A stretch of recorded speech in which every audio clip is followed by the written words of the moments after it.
What is happening, crew? We got Zips Tips. We got both Allens in the house. We got Shadows in Flight. We got my brother Northern Living. Got my sister Leanne Breeding. Clay, good to see you, bro. Russ, good to see you. Becky, good morning, my love. Becky. Sasha, how are you? I'm doing fantastic. I'm a little cold, so I'm a little shivery at this point, but it's good. Winter is here. Oh, yeah. Not cold. It's probably, I don't know, mid-50s. So for a lot of people, that's not freezing, but for us, that's cold. Yeah. We're I'm doing great. I had an incredible chill holiday weekend with my four-legged children and the lovely wife, Elizabeth. We just cooked, ate, and planned our lives together, as you do. Good. And it was fun. How about you, B, man? You're a man amongst the town. What's happening? Got to see all my friends yesterday, hang out with both my nieces who are getting bigger and cuter by the moment. And they're I got lucky with the people in my life, and it takes one to know one. I think through them and through us, you just try to get better and be more yourself. And luckily I got a lot of love to give, so I think that's what I've attracted in my life, and pretty happy about it. I'm pretty happy with what I have. And it was like that season of thanks and gratitude, and I was like, yeah, man, like I got no complaints. Had some fun. First 4 days off I've had in a row, and I can't even remember. So it's just been incredible. Going on a first date tonight. Hello. Boom, baby. Is it robotic? Is it a female? Hopefully. It's female. Well, yeah. Or so you don't really know. Can't be sure about that. You got to really examine, up close in person. Does it claim to be female, or is it evident? Yeah. Yes. I don't know. Cool. How long have you? I don't know. Online chatting. I don't know how you. Yeah, I guess that's how the kids do it these days. Yeah. Less than a week, but it was I feel like it was the right timing. I was like, I'm gonna put it out there. I wrote my profile out kind of just totally honest, like totally. No way. Who I am. So you're the first human being that's ever been honest on one of those things? Yeah. I'm trying. Okay. I'm trying, take it or leave it. This is it, Okay. Hope you don't like tall guys, I hope you're not into that. Okay. It'd be fun. It'd be fun. She seems really cool. So. All right. Yeah, I was just something to do. I was talking with Leanne this morning. Texting with her about, a grandkid would be fun. She sent me a picture of her and a grandkid at her Christmas tree for the holidays, and I was just like, wow, look at that. Mm-hmm. How come she has one of those? Anyway, I'm just kidding. It's very father. I don't know where we'd have time for grandkids at this point. I don't either, to be honest. So, how do you know this person? Just the internet? Or? Yeah. How do you? Have you ever met? It's just some scammer on here messing toying with me. And when you're with her, it's $29.95 an hour. Yes. Yeah. Got it. Yeah. All right. Just I get a big bill in the mail. Her phone number doesn't start with 800, does it? No. Oh, good. Well, I don't even Or know. 900. To be honest. Yeah. Yeah, that would be good. Let's see how it goes. So, Leon's not single, or would have gone that way, but it's what it is. So I'm interested. It's just an online service that you guys hooked up to? Yeah, So they it's made not them a little cooler now than your typical chat room, scuffle. Yeah. And it's you post a bunch of pictures and kind of do like questions and prompts and stuff, and kind of like a speed dating, I would say, is kind of how it's gone.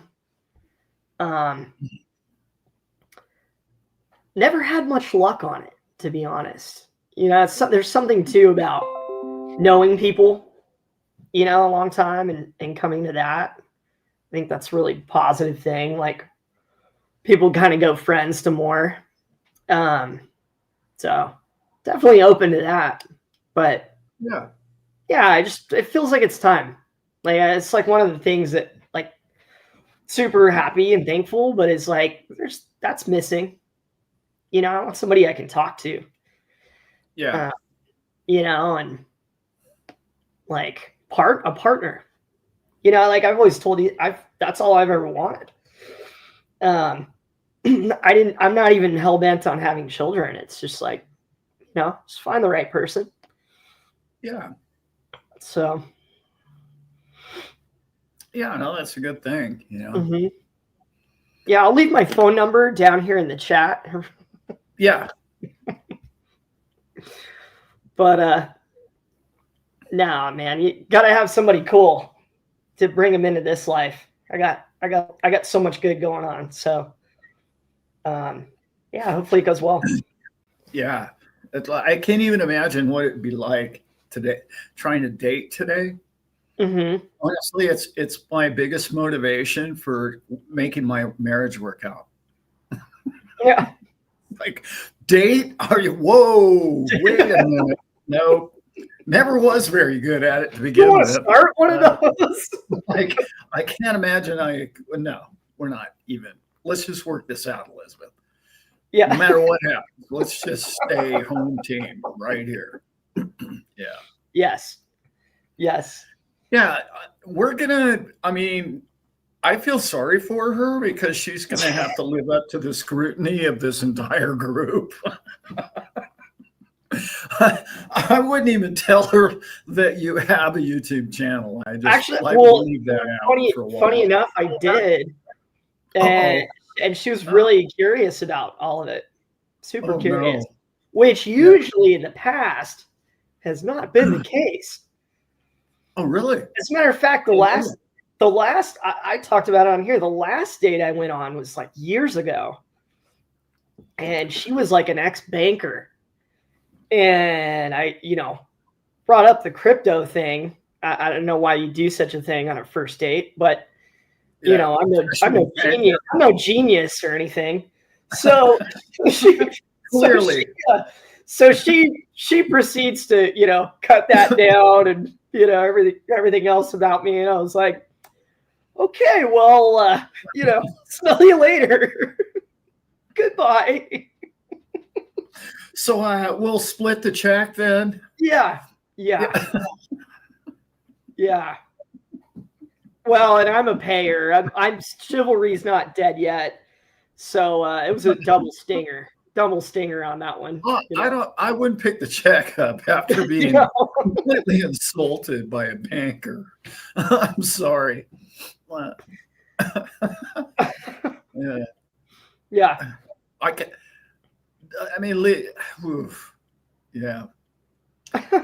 I'm a little speechless on that one. I'd be like, what did I just say? I just brought up crypto to a banker.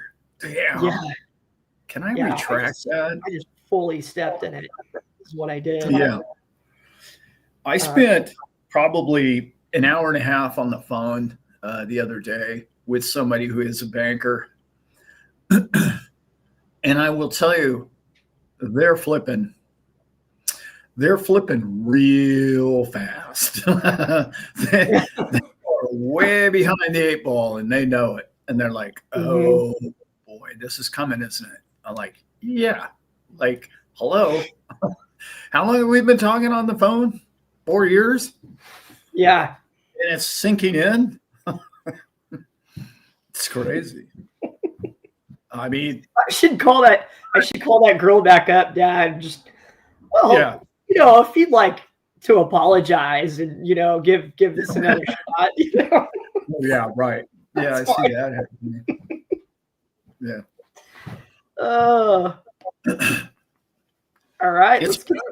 Let's get into it. What is up, crew? We got some interesting. We just got to read this. Good to see you. I hope this isn't too much of a private question. We're already just getting into all that today. But would you care to share what your household uses as a poop knife? I bought this big, almost like novelty thing, size Play-Doh knife. I don't know. I don't quite understand the question. I'm working on it.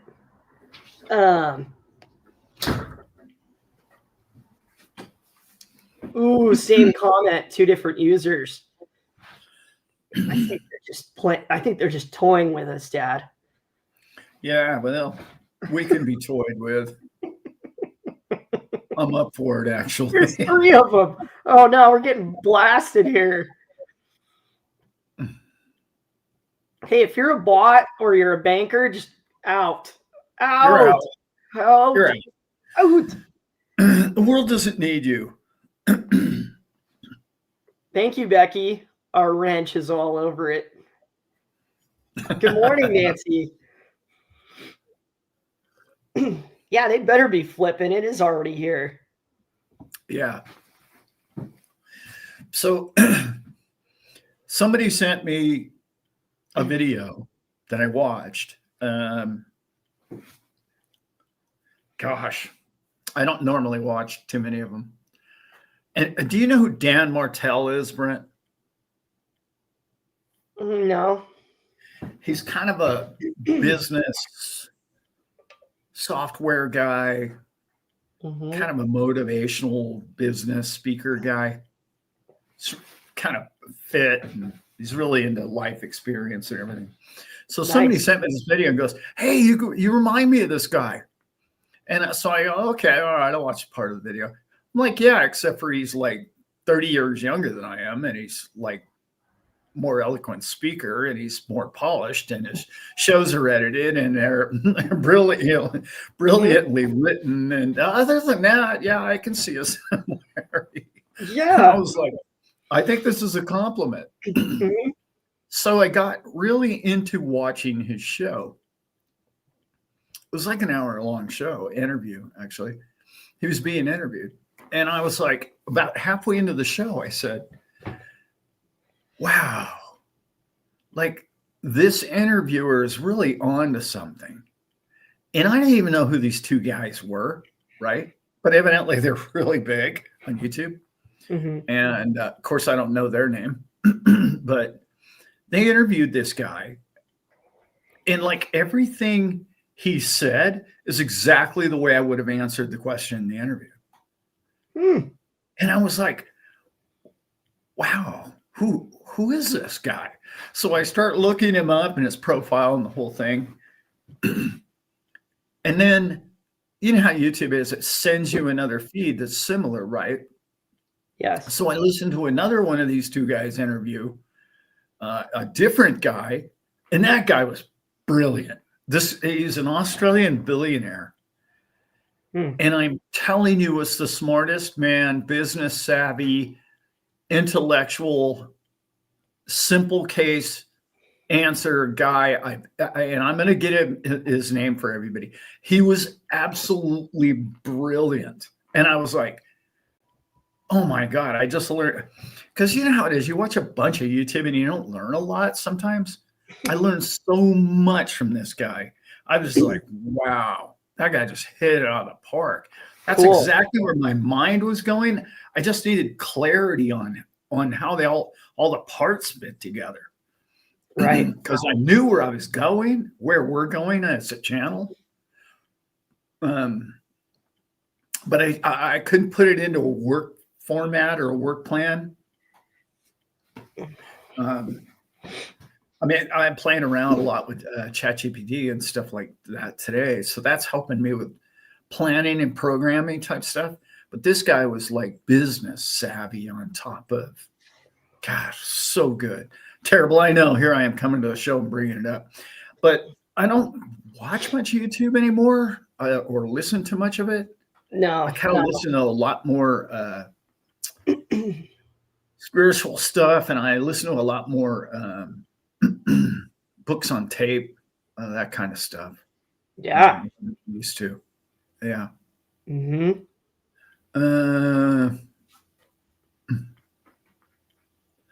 Yeah, he's Canadian. That's right. Atlantic Living is a Canadian guy. But I think he lives in Texas now. Mm-hmm. I think he said.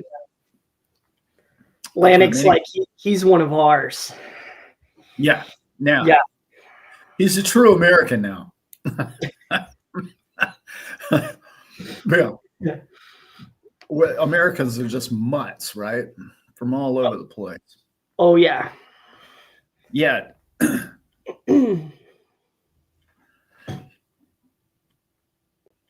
So B-Man, what are you? I got to talk about the show a little bit. Okay. Because I'm getting a lot of people from other channels asking about Go Baby Trader. Yes. What is it what's this big event all about? Mm-hmm. Because it's turned in, it's gone from being like a meetup to like a big event now. What? Why would we do that? What's that? Why would we do that? Yeah. So it's very I don't even know how to say it. It's turned into a must attend. You got to be there now. Well, because that's how you've been talking about it. What's that? Well, that's how you've been talking about it. Well, I got these 3 things for you guys, and I can't let the cat out of the bag here. But you got to be there. Yeah. Does that ring a bell? It does. Yeah. But it's only, I'm really focused on that because I'm really I talk about it a lot, but I've gone to so many of these shows and you walk away from the show going, I networked with my people, but what did I get? What do I got? Where's the nuts and bolts? How do I bolt that thing I just bought onto my truck engine? Like it does, where's the function? What function did I get? Where's the application of what I learned? And, I agree. And what's evolved with this whole show? Well, it was just going to be a social meetup thing because it's really the idea of the whole show. Sure. But it's evolved because of universe, light, love, God, synergy coming down on us and going, here's another tool for them. Here's another tool for them. Here, you better show them this tool. And here's the creator of this tool. And it's like all of a sudden it's turned into this. I think it's going to be more of I think it's going to be the talk of our community of all the people that didn't get to go or didn't go. Mm-hmm. After the show's done, like 2 or 3, 4 months after the show, everyone's going to go, dude, what? Well, wait a minute. You learned what? And, and he gave it to you, and now you own it, and now you have it, and now you know what to do about it. Like, how do I get that? And I don't want everybody to go, oh, wow, you know what? Yeah, never mind. I don't feel like going that weekend. You know, I got to pet the dog. I don't want people to miss it because I go to these shows. I know it's there, and I know it's going to be at this one. And And I was joking in the beginning, obviously, Dad, but I think it should be that way too. You know, when you go to these things, yeah, I want more than a swag bag. You know, I'm happy to go and just make friends and socialize. And we've found the wealth and the happiness and the joy of doing this is through the people, and the opportunities that it's all comes. So networking is huge. But also, you know, if people are going to make the time and they're going to give the effort and the money and the, you know, part of their work week, part of their life, Yeah. why not use that opportunity when we're all together, you know, face to face to, you know, hey, this is what we've all been talking about for 4 years. You know, you and I are starting to really feel like it's coming to pass for us personally. And why not share those opportunities with everybody? We've said it the whole time. It's like, if you got the gold nuggets, hand it over, give it away to your neighbor, man, to your brothers and sisters. Like I don't want to do it alone. Like, No. you don't want to be a billionaire alone, guys. You don't. No. You want to build the people around you. Trust me. Yeah. That is worked for billionaires, you know, had best friends. Like, if you all knew how much I wanted for you, you know, and I know my dad does, because, you know, of the work you've put in with all of this, you know, and to continue to try to attract it for the group, and make those connections. It would be a crime not to share those things at the show. So I'm so excited to hear what the things that you haven't even been able to discuss with me, really. I haven't, and this is total disclosure. I haven't really even talked to anybody about some of these things. I haven't talked to Brent. I haven't talked to Simon. I haven't talked to Ron in the chat. And there's things that I'm going to spring on people at that show that people are just going to be like, what? Whoa, wait, stop, backtrack. What did you just say? No way. Yes, way. Yes. Here's how. Boom. Here, click this. So I feel better about buying my plane ticket then, you know. What dawned on me was this, okay?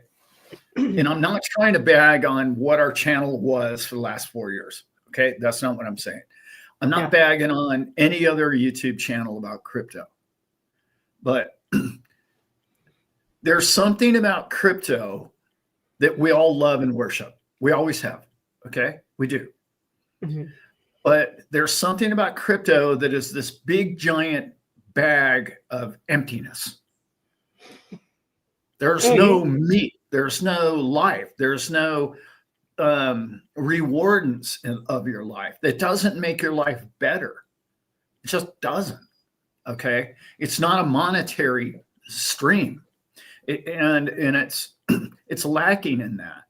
It's this giant lottery ticket, and which is cool. Don't get me wrong. Lottery tickets are really good. Okay. And having hope and dream and knowing that you have a lottery ticket this is just not chance. You've done the work, you've done the study, you know one day this lottery ticket's going to pay. You know that.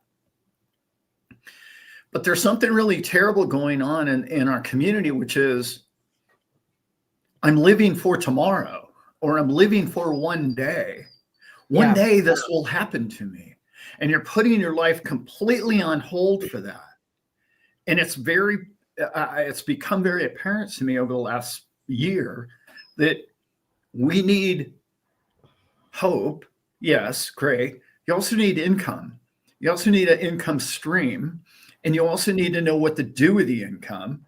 And you have the equity now for all that to occur. If your bag is fairly large in crypto, you already have the equity. Your life can change today. You don't have to wait till cash the ticket. So that evolution or that education has come to me, and it revealed itself to me in just different ways. And when I put the whole puzzle together, I realized that as beautiful as crypto is, but talking about the fundamentals, and this is where, let me backtrack just a little bit. What I've learned is 5 years ago, the fundamental news that we receive every day today on the crypto news channels would have made the price go up $1 XRP, in XRP terms, 50 cents to $1 every time one of these news events would have come out. Yet that's not happening. So, and I'm not trying to say these news channels are now irrelevant, because, well, kind of they are. I mean, and that's the reality that I came to, was like, everybody's clicks are down, everybody's views are down, and everybody's tired of hearing about the fundamental greatness of what crypto will be one day, because it's not making a difference in their lives. Yep. And when you put all that together, as you're one of the people that's doing this to people, you look yourself in the mirror and go, whoa, wait a minute, man. How do I help people live today, live tomorrow? How to spend more time under the tree, and have more time with friends and family. And that's what this whole weekend's about. And that whole weekend in January is about. And I really want to convey that point to people. It's like, you're about to get your life back. You put it on hold by this information absorbed. You're absorbing all this information about crypto. You know it inside and out, and you've studied it like it's a religion almost. And it's become this huge part of your life. Yeah. But you look over at the plus columns, and it's like, where are they? Where are the pluses? Like, I'm smarter than everybody else about crypto, but what has it done for my life in value terms? And that's the reality I had to come to. And I said, I don't care how many listeners I have or how many views I get. I'm not going to just do a video just to get views. What I'm going to do is learn what I can to help those people. It really hit me hard when people started getting tricked out of their coins. Yeah. I was like, whoa. Hearing grown men cry on the phone because they lost their life's fortune because of some, I don't know, whatever ignorant soul decided to rip and steal everyone's life savings from them is just brutal. And it's almost always through fear, which, oof. Don't let me catch you. Don't let me catch you doing it to one of my people. No, in fact, I'd love to grab one. I think I talked about this before, but a human pinata, you know what I mean? Let's walk him through the show and just put, this guy stole this many coins from senior citizens, just, what was that? Yeah, let's find one and bring him with us. Yeah. Wouldn't that be fun? Yeah. God, what was the opening scene of one of those Bruce Willis movies, right? Where he had that board. Oh, yeah. Yeah. Die Hard, know? Yeah, Die Hard, right? That was it. Yeah, we'll throw the board on him. You know what the sign said. Oh, yeah. That would be cool. So, my conclusion to what I was just talking about. If you're reaching the point of burnout with crypto news feed, that's what I'm talking about. I'm in the same boat. I'm in the point where it's like, okay, I know this is a home run one day. I got that. But what do I do today with my life? And what's really evolved over the last 6 months, and I know you've probably seen it in me as well. I now know what I want to do with the rest of my life. I texted this to somebody the other day. I now know what I want to be when I grow up. And and I wasn't sure about any of that before. I knew it wasn't like a YouTube guy. That's kind of cool. Don't get me wrong, but I wanted to be. I want to be somebody who helps people, right? But I don't want to be. I don't want to be like Ramsey. I don't want to be some financial dude telling everybody how they're a bunch of losers, and if you only do it the way I tell you that you're an idiot. I don't want to do any of that. No. What I want to do is I want to say, okay, I enjoy doing the research. I enjoy helping people. Let's start a community that does that. And that community can thrive together, and it'll grow by sheer numbers. But what I like the most is I'm always learning that way. I'm always learning better ways to get people more time in their life back. That's my goal. How do you get more time back? Yeah. Because that's what that guy's book, that Dan Martell guy, his book was How Do You Get More Time in Your Life? And it clicked with me. I was like, boom, that's exactly what I'm talking about. And it really did resonate with me. So wow, that's where I'm at. I couldn't agree more personally.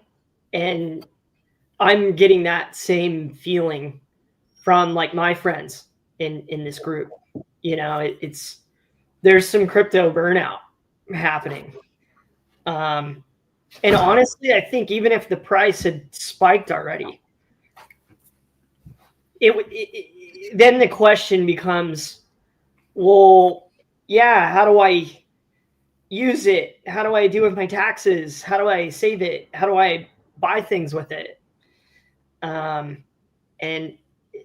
what you're talking about, I think, first of all, you got there, Dad. And like, that's kind of part of like just who I am and how I live.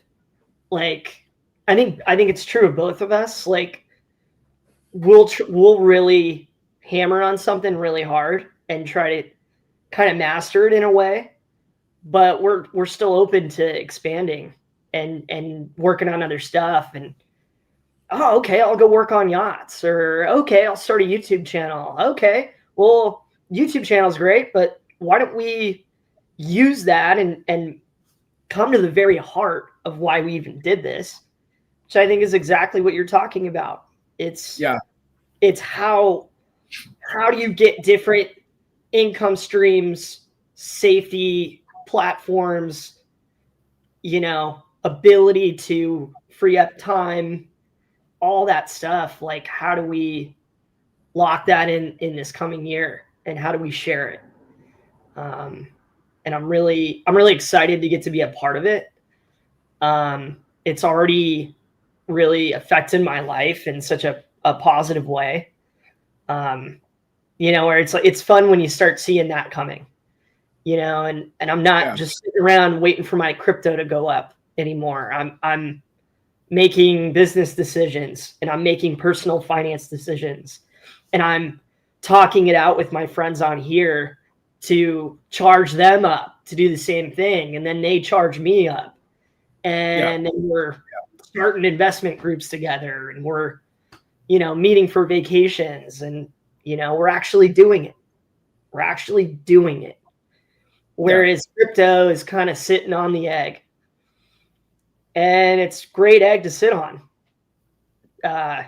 Don't get me wrong. I still so fascinated by the fundamentals and what it's going to become. But yeah, man, I want to talk about helping people and, like our health, wealth, and happiness. I think we're so connected to so many healers, you and I, that's what people would probably desire the most. Like, people in our group, that it's like, hey, Al and I are open-minded about it. Like, let's talk. Like, I spent 10 years working in medicine. We've been energy healers. We've seen miracles, all this stuff. Now we're trying to follow doctors who are trying to go outside the box. Yeah. we're all about that stuff. And so I'm excited to share more of that. And as it kind of develops, and by the way, sorry to interrupt, Brent. We are going to be doing more work with this gentleman right here. Lewis is in the house. Lewis, what's up, brother? My brother? What is up? Yeah. Still, one of about 3 crypto shows. I will click on and watch. Oh yeah, he sent me one the other day, and I was like, wow, that was really well done. The quality of his shows are so good now. Yeah, you've gone through this really cool evolution, bro, and it's the ways that you kind of attack it and make it simple has really helped me. It really has helped me understand finance better and kind of what I own better, and it's like the whole circle. So thank you, man. Thank you for what you do. He like a lot of us, we all start off as like fanboys of crypto, and then we evolve, monetarily. To talk about where we were a minute ago is okay. Maybe this rings a bell with some people here, right? You become a researcher and you get in research mode, and you're studying people that are bringing you incredible content, and it's well researched, such as Lewis and many others, and they're on top of the daily events, and they're on top of what it could mean to mankind in the future. A lot of what I like to focus on is where it all leads in the future and what the future of banking looks like with crypto and the rest of it. But what happens is that can be very stifling in your life. In other words, you're always in research mode. So in other words, if you want to look at it in an entrepreneurial sense, you're always researching what's the top 5, number 1 through 10 business side hustle ideas. And you're always studying the best one, but you're never buying the power washer and going out and actually doing it.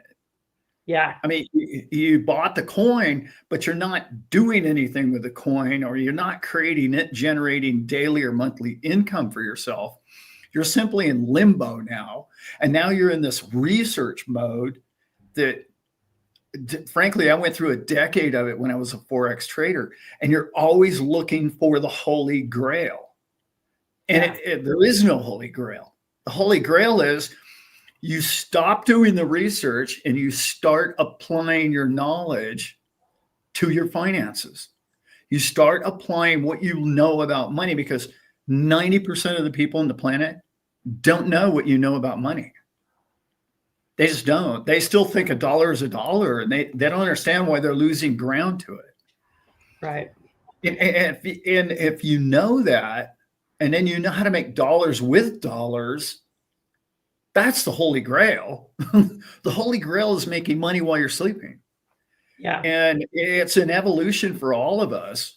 But the truly, truly wealthy people of this planet, they figured it all out. And what's very difficult for them is to describe it to the next generation. They know how to, whatever, Rockefeller, whoever, they learned how to make money, but their kids never did. That's why trusts exist, right? Because they have to encapsulate their knowledge into some document that's going to be long after they've passed. They have to live within the rules of this document so that they don't blow it all in the first year that dad's gone, So because the knowledge isn't there. The sharing of financial knowledge is probably the best thing a man can teach his children. Or I can teach people between now and the time I pass. And am I a guru? Do I know it all? No, clearly that's impossible for any one man to know. Mm-hmm. But I will say that you and I are different in the sense that we're not the 60-40 traditional finance people. You see outside the box. You see where the cattle has been led to slaughter for decades in that profile, in that model, in this, oh, I just chase 8%. I'm done with 8%. If you're not giving me 5% a month, I don't even want to hear what you have to say. I don't care how smart you think you are. I know we can make money on money at a faster rate than you're doing because the banks are all doing it at an upper level.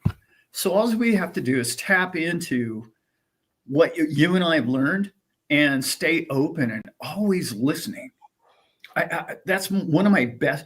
I know it seems like I talk a lot, and I do, especially when I'm at shows.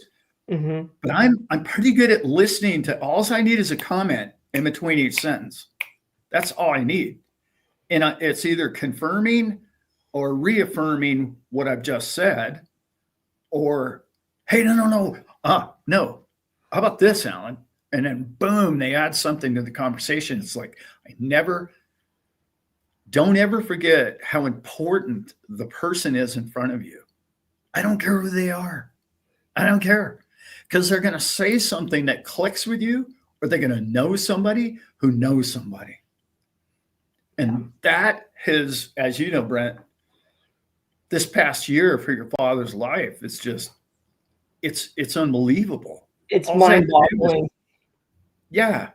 It's the opportunities that have come through doing this and through our group is mind-boggling. I'm very grateful for all of you. You know, it's amazing. Something. Yeah, wait till we get Lewis in on some of these deals we got working. Yeah, we got to talk, brother. Something you got me thinking that. Well, something that Lewis really tuned me into is how much is enough. How much is like, and it's kind of a spiritual practice that I've tried to do in my life, where it's like, okay, you want to do something, you want to make a decision, like think from the end of it. Okay, I want to get into crypto. I want to start investing. I want to do this stuff with my dad. Okay, cool. At what point is it enough? All right, do you need to make, let's say monetarily, like $5,000 a month, $10,000 a month? So you get to that point, and then what? And, you know, for some of us that just only hold crypto, I love that these tools have come along, and it's why I really love your Thursday show, Dad, is because you really dig into the tools and the things that we're kind of throwing in the tool belt here. Yeah. Like it's what I love about hearing Lewis. It's like you get that vision of, it's like, okay, my XRP is worth this now.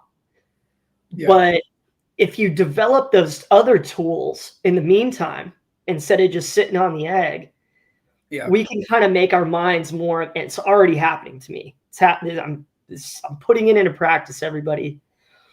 Is you get down the road and it's like, well, why would I sell my XRP when I could use it in this direction or that direction, or make it work for me over here? Yeah. And developing that multifaceted system. You know, there's no baseball player in the major leagues that is a one or a two tool player. You got to have 3 or 4 gifts to step onto the diamond, you know, and to not go the way of the past, and to be more successful and wealthy enough to be able to help those around you. I feel called to develop those things, you know, and when I do have some liquidity to throw at some of these tools that we've, you know, come across, Dad, it's like, yeah, I need to, the research that I do now, it's like, how do I do that right? Okay, cool. That's up and running. Great. How do I do that right? Okay, great. That's going. Yeah. And I'm learning that from our show, like from watching you and people like Lewis, like more than ever. And so as much as the crypto topic has become a little stagnant and a little like, oh my God, is it here yet? we started getting, wiser and smarter and more risk diverse. I want to answer your question. Your question was, Simon, Lewis's question in the video that you watched. How much is enough? Okay. Mm-hmm. The perspective I have on that now is completely different than even 6 months ago in my life. If somebody would have told me that I could make, I don't know, $500,000 a year, I would have said, wow, that's plenty. That's enough. Any human being should be able to do really well on that. Okay. Yeah. My perspective has changed, not because of greed, not because of, there's a thing in our minds that says, well, he should be able to do fine on 250,000. He should leave the rest for the rest of us. But that's not how this universe works, for number one. It just doesn't work like that. If you think somebody's making $10 billion a year that's taking from the poor, you don't understand the monetary system you live in. There's quadrillions of digits. That 10 billion that Elon makes is like a drop in the bucket. So my perspective has changed in the sense of this. How much do I think is enough money that I should earn? It's limitless.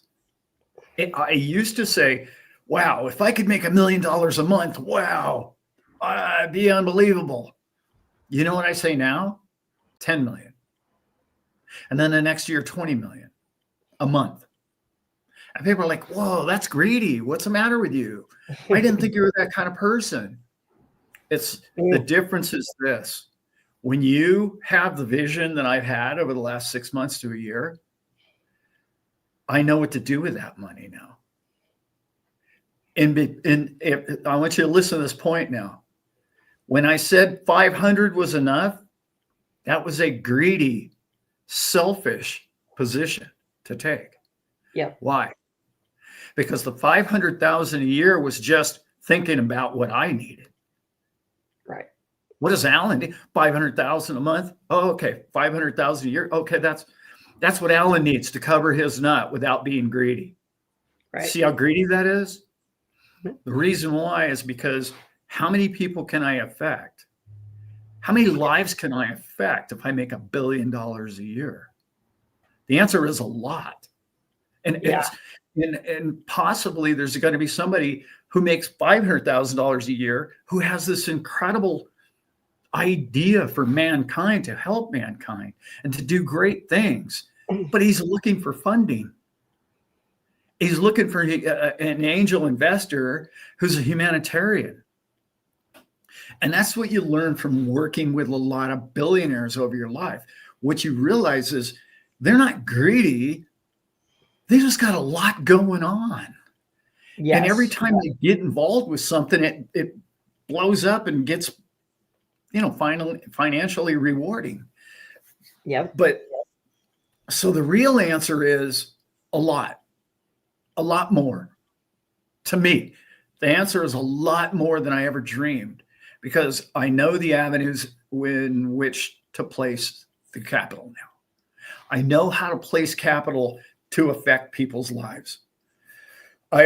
Nothing would make me happier than to everybody who's lost their coins from a fat finger event or being scammed out of them, to at least receive some sort of portion of that back, or a monthly income of that back until they get whole again. Those kind of things are coming for us. But you can't do that on a shoestring budget. If I only worried about what Alan made, and Alan only made 500 grand a year, how many people can I help with that? I can't. So it's a different perspective when you start to see income is limitless. It's a different perspective. Yeah. I love that point. Yep. It's not just trying to help maybe your wife and yourself and your son anymore. it's gotten a lot bigger for us than that. I mean, just the friends that I've made through this group, it's like, how do we work together? How do I hope I'm in a position to, and hope isn't a strategy. It's not. A hope is great for some things, but a plan and a strategy and getting yourself in a good position and right, and having the ability to give, I think it's what this group is all about. It is. I see it in all of you. I've seen it really develop in my dad, in just an amazing way. It's really cool. Deep down inside, I'm just like, yeah. Can we be that? Can we be those people, please? There might only be 500 people at this year's show. I guarantee you, we're going to struggle to find a building big enough for the following year's show. I guarantee you that. And how can I guarantee that? Not that I think we can put on a great show, because it's really going to be our first show and we're going to make a lot of mistakes. And it's going to be funny how really poorly designed the whole thing is. Mm-hmm. But so disclaimer, not for that reason. For the reason is the tools that people walk out of that building, and the knowledge and the ability to do everything we just talked about is going to be something that they're going to tell everybody. And word of mouth is so huge. It's so important. And the following year, we'll sell out in a month. I'm just pretty sure about that. J-Dan, good morning. I would love to use limitless income to impact the lives and society for their betterment of mankind. Yes. And dog kind alike.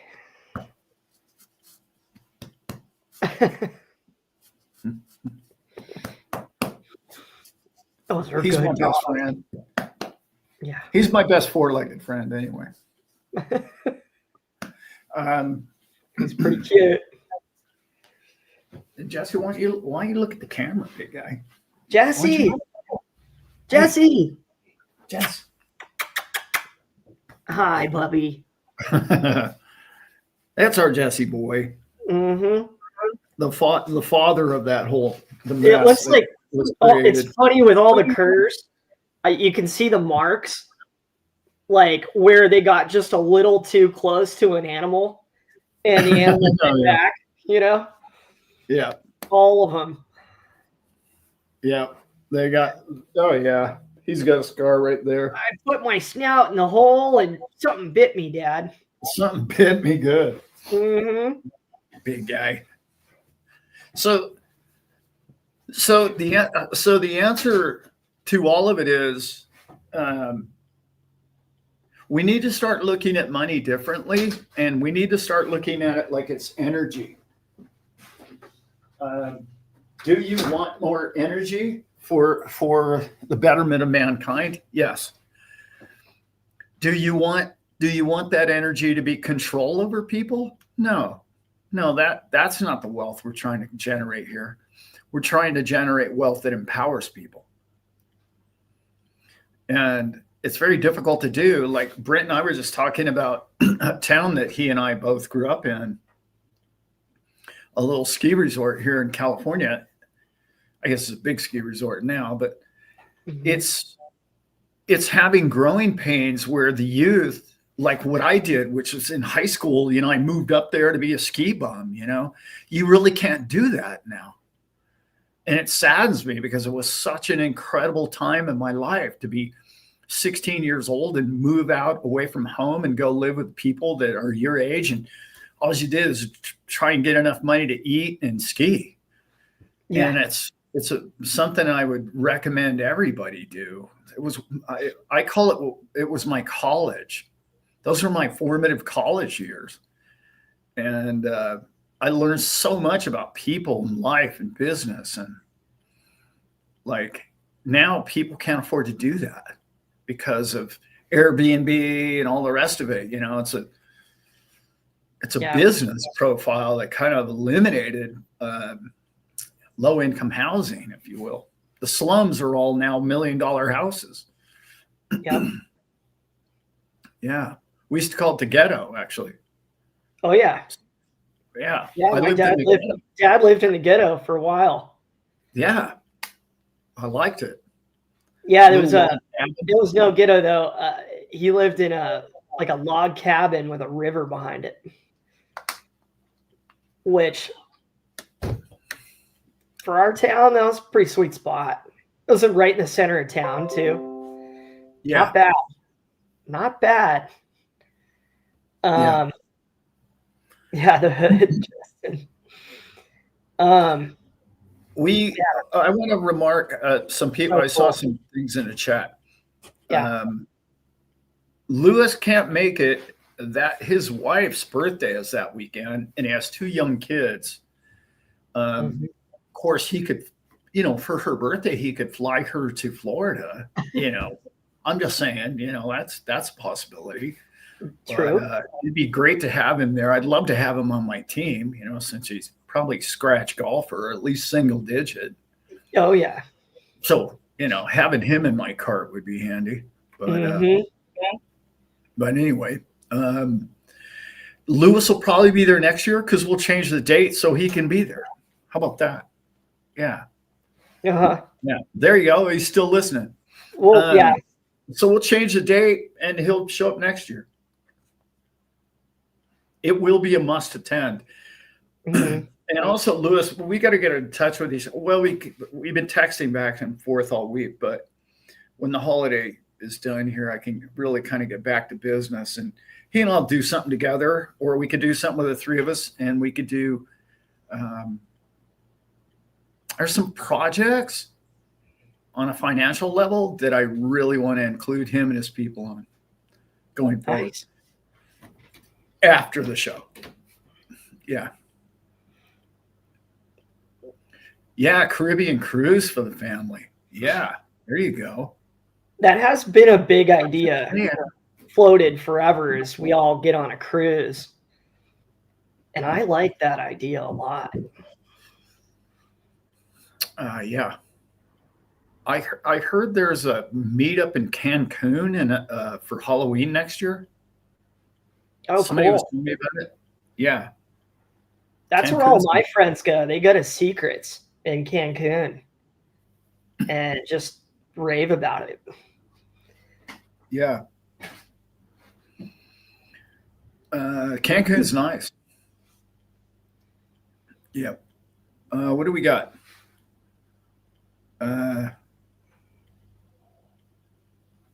Oh yeah, we'll get in touch, Liz, for sure. So one of the ideas that was presented to me last week, okay, was a startup. And this startup is exactly what you and I just talked about. Doing more for others. And this startup is so exciting that I want to be a primary investor in it immediately. Okay. And I'm meeting Tuesday with the owner of an offshore bank. They have a bank in El Salvador. And he and I have a meeting an hour and a half, I think. No, at least an hour, I think is what we're scheduled for. But he's the one that turned me on to this opportunity of helping others. And it's a blockchain-based company, and they're putting the whole thing together. And its network is massive. And it's like I don't know if you guys know what's happening in the world right now. I'm sure you do. But this ICO, you know how I've always loved ICOs, Brent? Yeah. Always loved. The initial coin offering got a bad name about 3 or 4 years ago. But I think it's the most brilliant idea ever. And I still believe that. The reason why it got the black eye that it got is because bankers didn't want it. Bankers want you to go and take out a business loan and then mortgage your home or your mom's home for your business idea. And if the business fails, they take your mom's home. And like, no, We don't need that. Let's No. do an ICO, which is essentially what Coinbase just did. Coinbase just launched their first ICO, and nobody arrested them. Nobody threw them in jail. And like, that was a green light for me. So Yeah. I'm really looking at another partnership of putting ICOs together for startup companies. And sort of a little hint, it may or may not be with a banker that banks in El Salvador. And that's kind of what we're looking at. Because always a lot of, yeah. There's something about once you're done with your ICO and you have, I don't know, $1 million, $10 million and money, and you're just a couple of people in a small business opportunity, which is all AI and software now, you can live for years on that money to freely create a better product the whole time without having a financial burden. Mm-hmm. Trying to make a monthly payment on a business loan. Like, again, it's sort of like what we're talking about at the beginning of the show. It's like you own this bag of crypto, but the crypto isn't paying you to own it. Well, it does in some DeFi sense, but I'm talking about like that business profile is old school of borrow money, start business, pay the bank. Done. We're not doing that going forward. And that's really exciting, that some of the things that he and I are going to talk about, and some of the projects that I've come across, that I was at the Fort Lauderdale show with that Canadian show. Boy, some really fun projects. Really fun. Let me ask you, Dad, on that note. Yeah. What do you see that and crypto being kind of a slowing down or kind of an ending of stocks? Call it in the next, maybe decades down the road. Do you think that kind of ability to kind of pre-invest and have stake ownership on the blockchain is more of an advantage? I mean, we all know it is, because nobody knows how many stocks there are in a given company, really. But could you see that taking off to the point where doing like a stock market or that kind of practice within any size company or corporation, like, will they need to convert it down the road? Yeah. Will it be advantageous to utilize that versus? Well, I first of all, I'm with Larry Fink on the fact that everything's going to be tokenized, all of it, all the stocks, all of it. Mm-hmm. It just makes too much sense, obviously. One of the things I'd like to see Ripple do is not IPO. I would love them to do it in-house and just say, oh, okay, here, I'm going to tokenize all of our shares and just be the leader and come out and do it. Make it happen. Here you're this big crypto company on the, XRPL network. Why wouldn't you do that?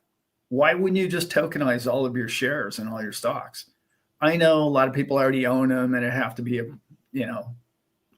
it'd be tricky for them to do, but it's all going that way anyway. Why wouldn't you do that?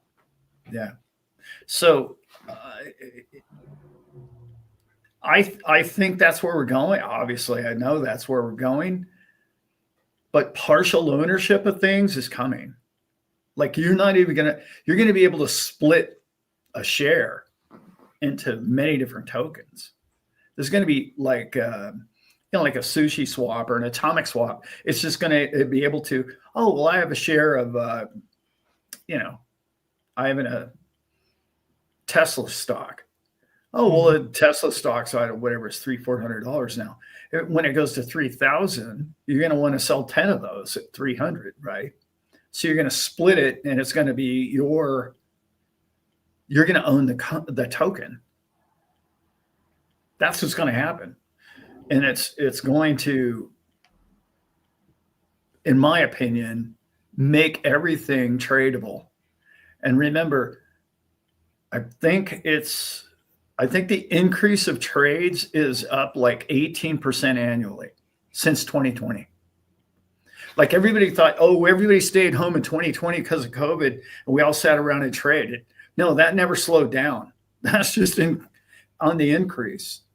And when you throw in robotics and AI on all that trading platform, the future of man's income is going to be two things, like I talk about all the time. Your attention span on the internet, you're going to be compensated for, number one. And number two, trading or investing online is going to be man's major income revenue. It's not going to be jobs anymore. I mean, I don't know how long, but 10 years out, food and water and shelter, basic necessities, is going to be virtually free. Just because of robotics and AI and the rest of it. So, I mean, that's where we're headed. So the tokenization of all value is coming. We already know that. Stable coins and the rest of it. So think about it like this, Brent. I don't know how many countries in the world, but I know the UK is one of them, actually, speaking of Lewis. But there's many things they can't buy. For the longest time, they couldn't even buy Bitcoin, or they couldn't buy an ETF. They couldn't buy Bitcoin ETFs. Right. Well, there are many countries in the world that want you to buy their companies in that country. So they don't allow you to buy, the Mag 7 in the US. Mm-hmm. Well, what happens when you tokenize, on a global exchange, Tesla? That means every man, woman, and child anywhere in the world can buy that stock. Yeah. That's the mind-blowing part of the whole thing. And once you start to fractionize those and split them down, then you're looking at, now it's affordable. Somebody somebody makes $50 a week can actually buy it. Well, I can buy $5 worth, but how am I going to buy a Tesla stock when it's $400? Take me all a year to buy one share. Well, when you tokenize all of that, now you're cooking where people can afford it and people will afford it. And it's going to create a financial, because that's what man does, right? We either gamble or invest. You're either one or the other, or both. Yeah. That's what you do. And gambling's blowing up. Yeah, I mean, just look at meme coins and tell you where we're all headed. And kids today, more people have investment accounts under the age of 30 than ever before in the history of man. Just look at Robin. I talk about this a lot. There's two stocks you want to really look at. Sorry, three, in my opinion. You want to look at Robinhood, and you want to look at Coinbase.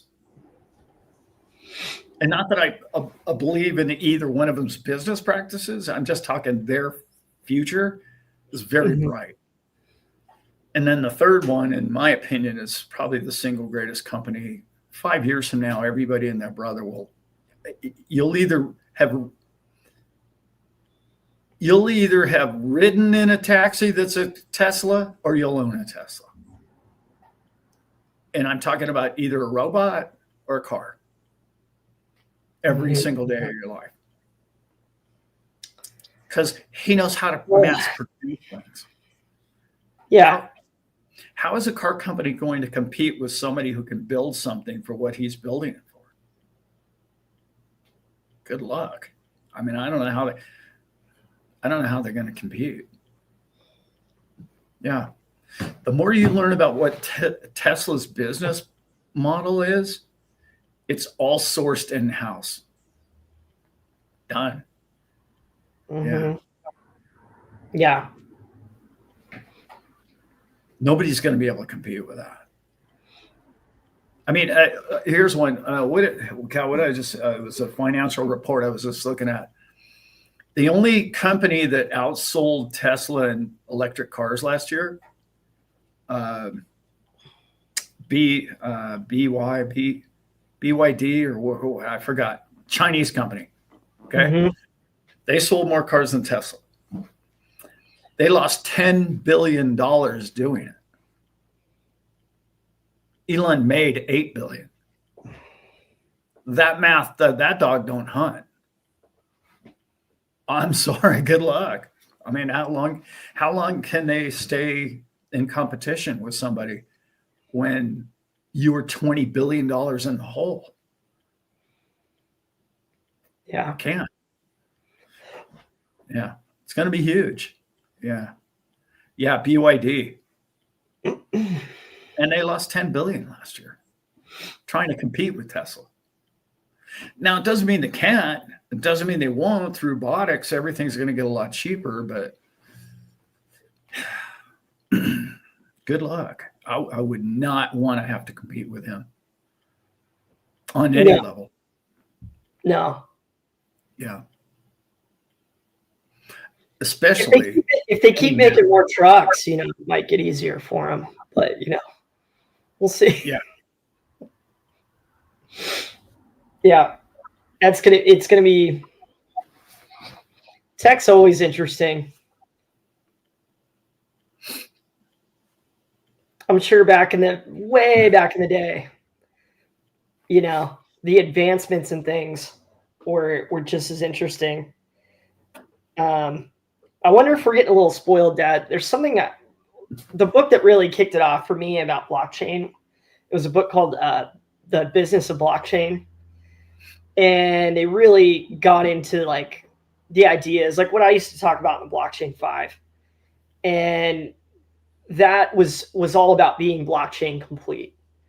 And I think that's part of why I'm asking like you that question about stocks and things like the evolution of corporations, companies, how they interact with blockchain. The big concern of the book was that many of these companies would not have a blockchain complete system, like our, the top 10 and, the blockchain that you love that's, finite and decentralized, and the company's trying to make it hip everywhere and borderless, the whole package. But there's, some companies that have tried to launch things and come out with more of their own kind of, ticket system or their own membership, essentially, where it's not interchangeable, exchangeable. So that's kind of my hope for the next big jump, is that the big companies get hip on making it what it should be, philosophically. We all got this whole group, probably all started out being interested with Bitcoin and Ethereum, and then all the other companies that come along, the proof of works and the proof of stakes, they were like, we want to improve this. We want to make this better. We want to make this a true utility that people can use. It gets a little messy if you don't build them like that. And so I really hope this, I guess there's a push for the purity of it, to have a real product. Why I love XRP is, they're trying to make it a real one-to-one, across the world. And that's exciting to have a trade vehicle that you and I can shoot some value over to Lewis right now. That's so huge. Yeah, it is. Yeah, like, it's big. I'm betting on it and investing in it. Yeah.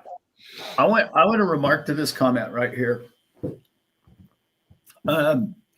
Jay Clever's the first CEO to find a way to middleman a spot in crypto. That's not actually a true statement, but in our community, he really is one of the first. he and Max really kind of basically both do the same thing in a different way. They started at different avenues, but kind of have merged. The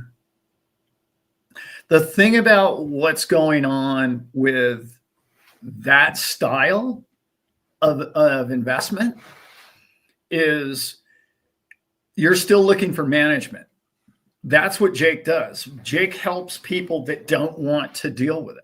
How many people want to, I want to just go live my life. I want to put my funds somewhere where I know they're safe and I know they're dealt with, and I know somebody who knows crypto and he's on top of crypto and he sees the future of crypto, and he can manage my decisions for me going forward on a crypto knowledge basis.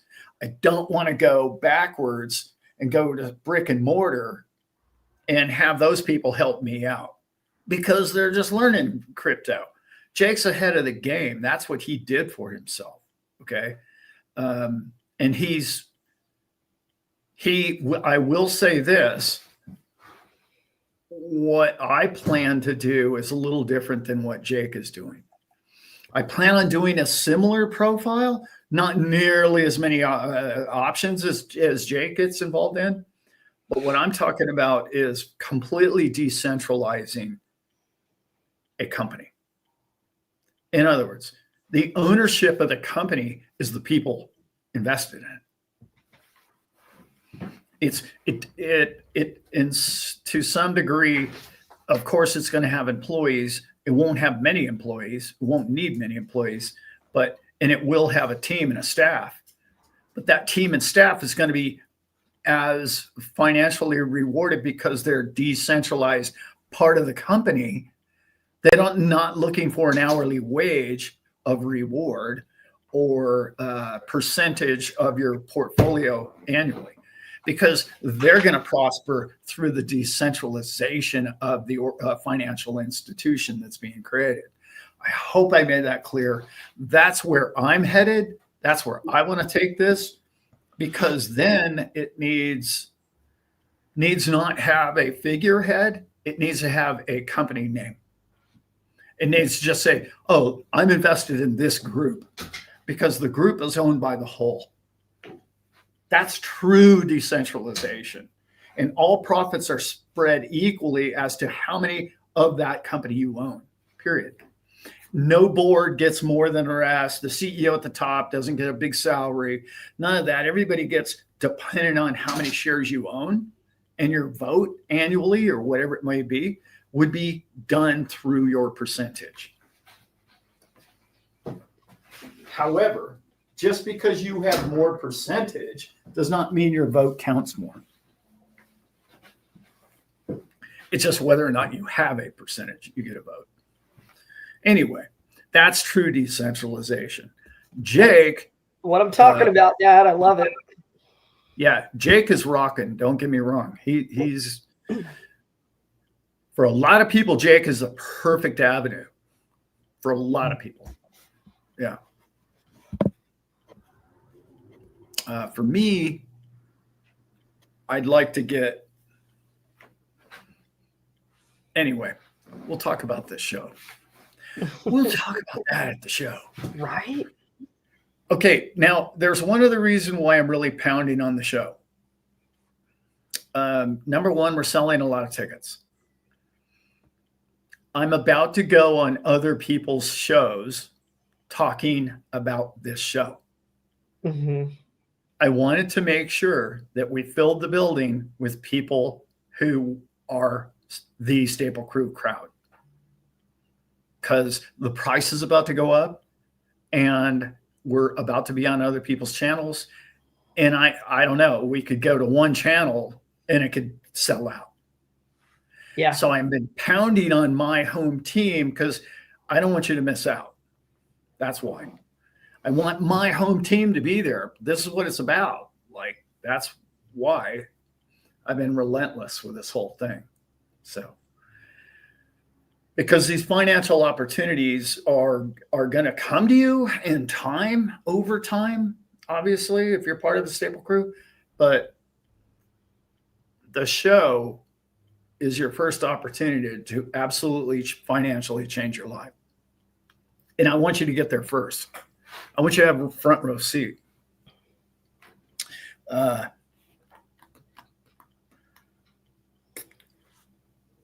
Wow, hour and 20? Yeah.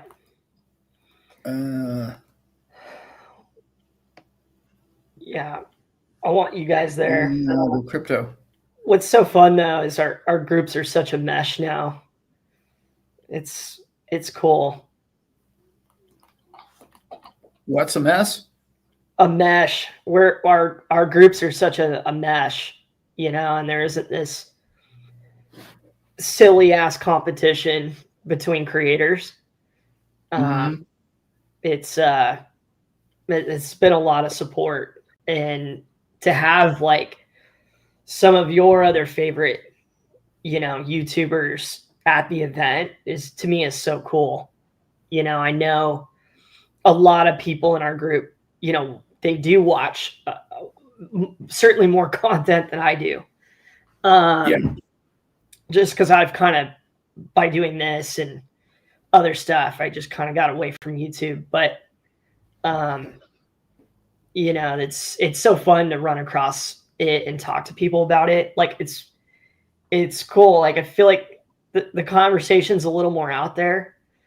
And I was in a restaurant recently, and I think I had my hat on, and the waitress asked, what it was. I was like, oh yeah, this YouTube channel with my dad, and talk about this and this. And she's like the biggest Zach Rector fan. Biggest Zach. She's just like, no way. You've like met him before? And it's just that it's that cross, already how many people appreciated Lewis coming on and chatting today. I think it'd be cool and it's cool you've kind of waited on it too, Dad. I mean, we're in December here. So I'm glad you gave the crew time, but it's kind of all one big family, right? Yeah. Well, I happen to know about I think there's at least 200 tickets left, but I don't want it to be that full. I really don't.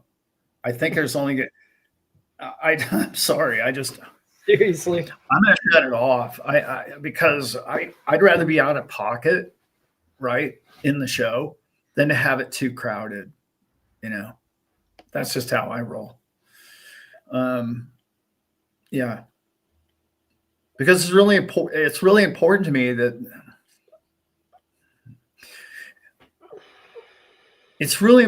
that people be there. Like I've never. Okay, let me just say this. I'm going to spit this out real quick. You've known me my whole life. Your whole life, I should say. Yes. I like to bite off more than I can chew. Yes. And I do a lot. Okay, I do. But this thing, I bit off way more than I could chew. Like when I first decided to do this show, I thought I was completely out of my mind. Right? Oh, you sounded really like a crazy person. That's for certain. Yeah. Talking to you in the elevator, I was very excited, but it was also like, dude. Yeah. And now I don't think it's big enough. I don't think the building can hold what we're going to do to it. Right. I'm serious. I now think it's small potatoes. And I understand that because I see the trajectory of where we're going and what we're doing with what we're doing is being revolutionary in the crypto mind and market. And I think people are going to look at what we're about to do, and every crypto channel is going to want to be on our channel. I know that sounds crazy, right? But if you go to the show and you listen to what I'm talking about, you'll be like, oh my God, really? Yeah. That easy? I mean, I can do that? No way. Yeah. No, that's pretty much what you're going to get. So like, every channel, Zach, all these channels that are in XRP, they're all going to want to interview us after that show. I'm telling you, I'm already getting it now. And people are like, well, what's going on? You got to give me the insight. Yeah. You know, what's this thing about? What's this all about? And it's going to change. Anyway, I don't want to keep. But no, I'll hammer it for you. Where I'm talking about, this show is the first step of an entire stairwell. That now I can see it, where, you know, when you have visions about what you're going to do with your life and all those kind of things, and what I said earlier, and now know what I want to do when I grow up. This is the first baby step. And I know it's a big step. There's going to be 500 people in that building. I know it's a stage presentation. I know we're going to have guest speakers. And I know that we're going to have a network of people in there. And I know it's a big to-do. And I know all that. It's the starting gun. It's not the finish line. Right. It's like you're going to see something that is going to evolve from that day forward, because I've already had the vision. I already see where it's going. I already know 2 other companies that blew up that I met the CEO at the show in Fort Lauderdale, and he and I have been talking about this for weeks now. He goes, that's how it started for me, Alan. I didn't understand the power of getting people in one building to listen to what I had to say, because I didn't understand the power of it. I didn't get it, because you get to share with those people what you want. You're not a guest speaker at somebody else's show. You get to, what's your dream for the people in that room, Alan? And you know me, Brent, I'm that guy. I'm dream big guy for everybody in every seat. Oh yeah. It's not for Alan get rich guy. Why does Alan want to make $1 billion a year? Because I can help everybody in every seat. Yes. More efficient. Yes. That's where we're going. We're going to look back and you're going to go, okay, Susie Altman. Yeah, great. Wonderful. Great advice. A lot of good strategy. Okay. What tools do you give me? Oh, you based this whole thing on paying taxes? I'm out. Yeah. That's whole thing. You're starting your entire financial organization on a fraud. And you're playing the K1 income game. Sorry. Yeah. You're out. That's not the future. That's not where mankind's going. It's not the future. My dad's hummed a few bars to me about what's coming. And it would be, what's cool about the bars is it's like I could see the steps, and I could see on the point that you just said, where it's like, no, we need to like negate that. We need to think outside the box completely on that. That's what we've been programmed to do our whole lives, and been told what is right and how to do it. And people that we've worked for have figured it out and gone on to make billions and do the things that they wanted to do wherever they wanted to do it. That's going to be us, because like, and Becky said, impulsive maybe. And I don't think you're that at all. I think it's, you get a vision, and how do I make it practical application? And that's any good boat engineer, that's what you do. That's how you keep the boat afloat. And it's so exciting. It's so exciting to hear you say it, because it's like, yes, we had some vision for this show and doing this, but did we know that we were going to talk about infinite banking strategy? Did we know that we were going to be the guys all of a sudden one day it was just like, bing, we need to make sure that everybody has information and knowledge about the most bulletproof trust that we can find. And we need to work with people that we personally trust to work with you to get said trust. And here's why we're going to do it. So to actually see like a vision in the multi-tool, multi-income stream, within a community and group sharing and doing it together. That's something that I'm excited to be more of a part of. I don't know if I was built for video. I used to want to be a comedian and act and, do a bunch of this stuff, but I want to be the doer. I want to get out there with you guys and get on the phone and kind of like do what you've been doing, Dad. Honestly, I mean, that part of it is more interesting to me now. I love coming on here and learning and socializing and, sending love to people. Like, that's totally me. But being a doer and getting it done myself so that I can do it for others, like I'm watching you learn how to do, is sweet. And having a vision of what that looks like down the road and with the kinds of opportunities that we have right now is sweet. Yeah. Sweet, you guys. It's sort of like this. I love you, brother or sister, whoever, but like this comment right here.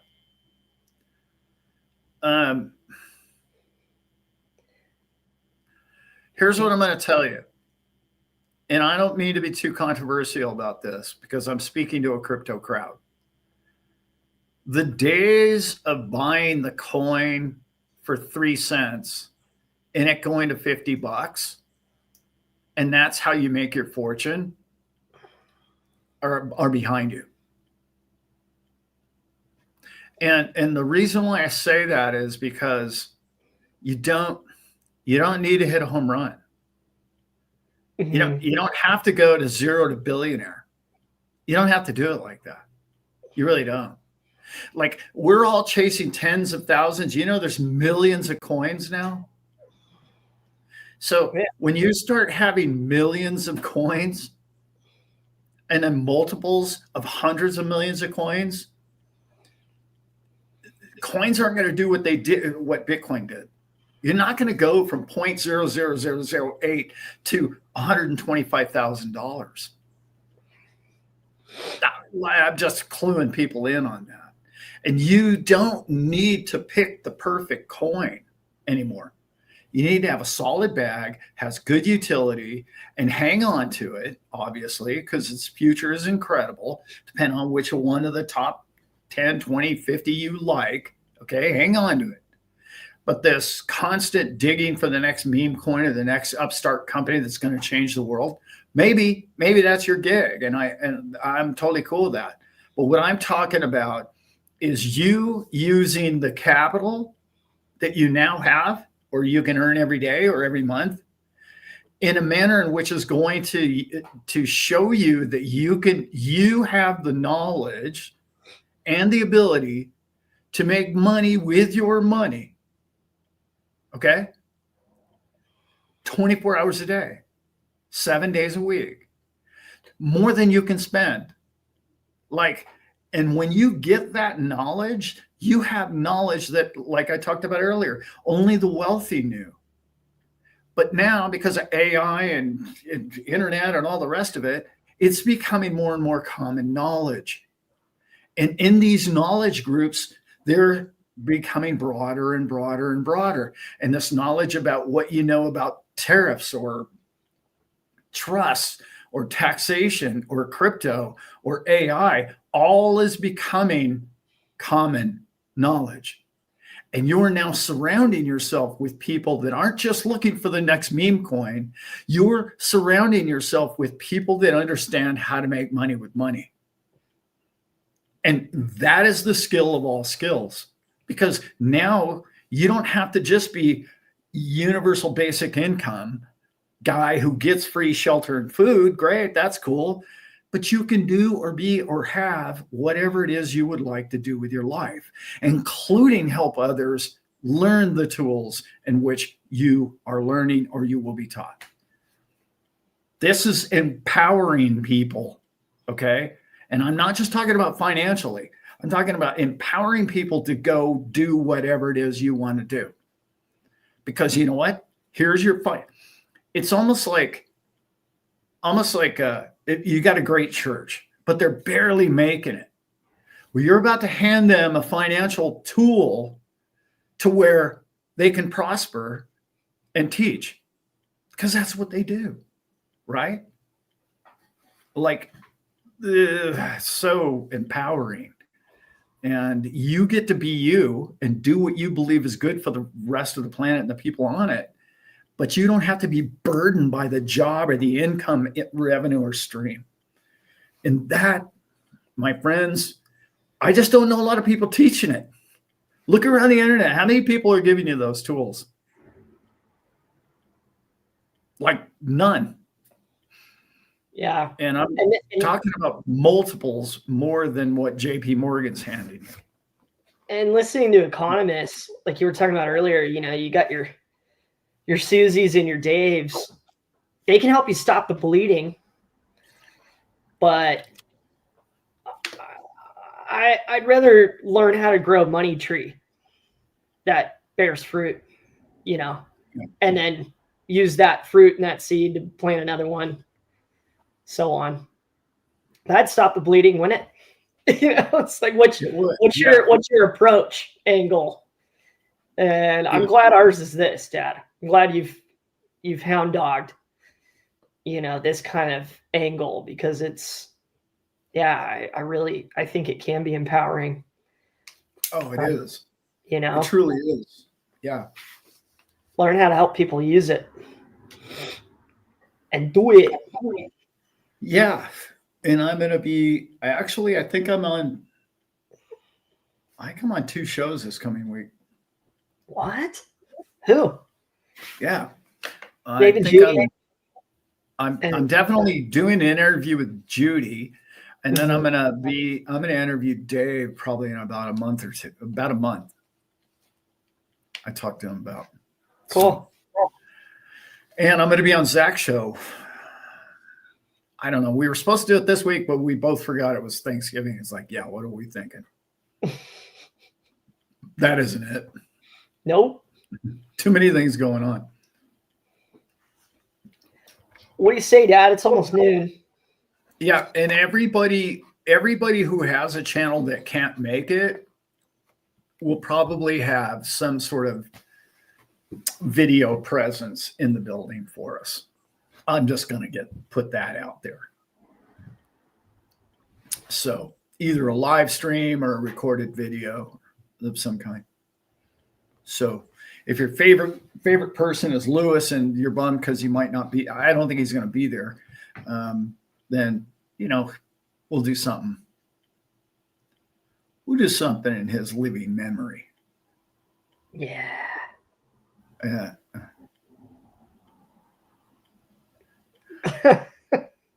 Me too. Me too, Nano. Yeah. I don't have it in me. I'm doing, you all probably noticed I'm doing less content. What I learned through the algorithm is when I do a recorded video with my dogs and just chilling out, it gets a lot of views, but it's not the viewership in which are my loyal 1,500, 2,000. They get like 5 or 10,000 views, but 5,000 of those people are just like, they're not loyal. I shouldn't call them loyal, but they only watch those videos. They don't watch the live streams. Right. So, and live streams are tricky because a lot of people don't like them. Yeah. Yeah. But I will tell you the day. I know this sounds crazy, but it's true. We noticed it at the show, which the show that I went to in Lauderdale was all about blockchain, AI, and just the future of social media, if you will. And to a person, to every study that everybody talked about, this whole TikTok thing is dying quickly. This whole 10 seconds or 1 minute thing is actually going away. And they're proving it with the youth is burnout on it. They want something more than that. I mean, you can only watch a cat so many times fall off a windowsill. You know what I mean? And they've made everything, even though how important the subject is, into 1 minute video just looks stupid after a while. And it's all duplicated. It's replicated so many times that the mind just has to expand beyond that. So long format shows are growing fast. They are more podcast type style stuff. It's got more in depth and more of a human conversation in it. You got to remember all those channels. Remember the channels that were just little cartoon figures and stuff without a real person behind it? They're on the big decline. Like nobody, I'm done with that. We already know AI is coming. You don't have to throw it in my face. I want to get real. I want some guy that isn't perfect. It isn't a perfect script. That's how I communicate. Imperfectly, right? Mm-hmm. Yeah. What are we going on about now? Yeah. That's our Sunday sermon, everyone. Yeah, right. Oh, it is 12 o'clock noon here, isn't it? Yeah. Oh yeah. Everybody's wanting to know how the date goes next week. Oh yeah. Thanks, Bobby. I will let you know. Claire's wanting to know if we're going to meet up after golf. Somewhere in Lauderdale, I'm guessing. I don't know. It's a good That's question. a great question. I think we'll get more of an idea too of where people are at and staying, and try to any after event stuff. Go to a hotel or go to, beach area where a bunch of us are at. There's a few little hubs, kind of right in the middle, like beaches and stuff. That would be cool. Yeah. There's some great restaurants, great spots along the waterway. So we'll probably try to get everybody out there just to go check out more of the area. And I really miss living there. I really love where we're going. Becky said it. We're 60 days out from the trip. Love it. Very exciting. Let's try and get out of here, Brent. Yeah, that sounds good. No spectators during the golf. No. Unfortunately, they're not allowed on the golf course. I'm like, whatever. I know everybody's got rules. Yeah. You can't even ride along in the golf cart if you don't play. Oh, no. Which sounds crazy to me, but whatever. Nice. Yeah, let's get out of here, man. Let's do it. Guys, I'm thankful for you. You all made this happen for us, and we get to learn how to do it better and give it back to you. And thanks for really inspiring me to do that, Dad. Continuing to get excited about it and learning and being a big part of it. Very, very thankful this year. Yeah, I am too. I just appreciate everybody. I can't wait to share what we have together and share our lives, the rest of our lives together. It's going to be fun. Yeah. Let's do it.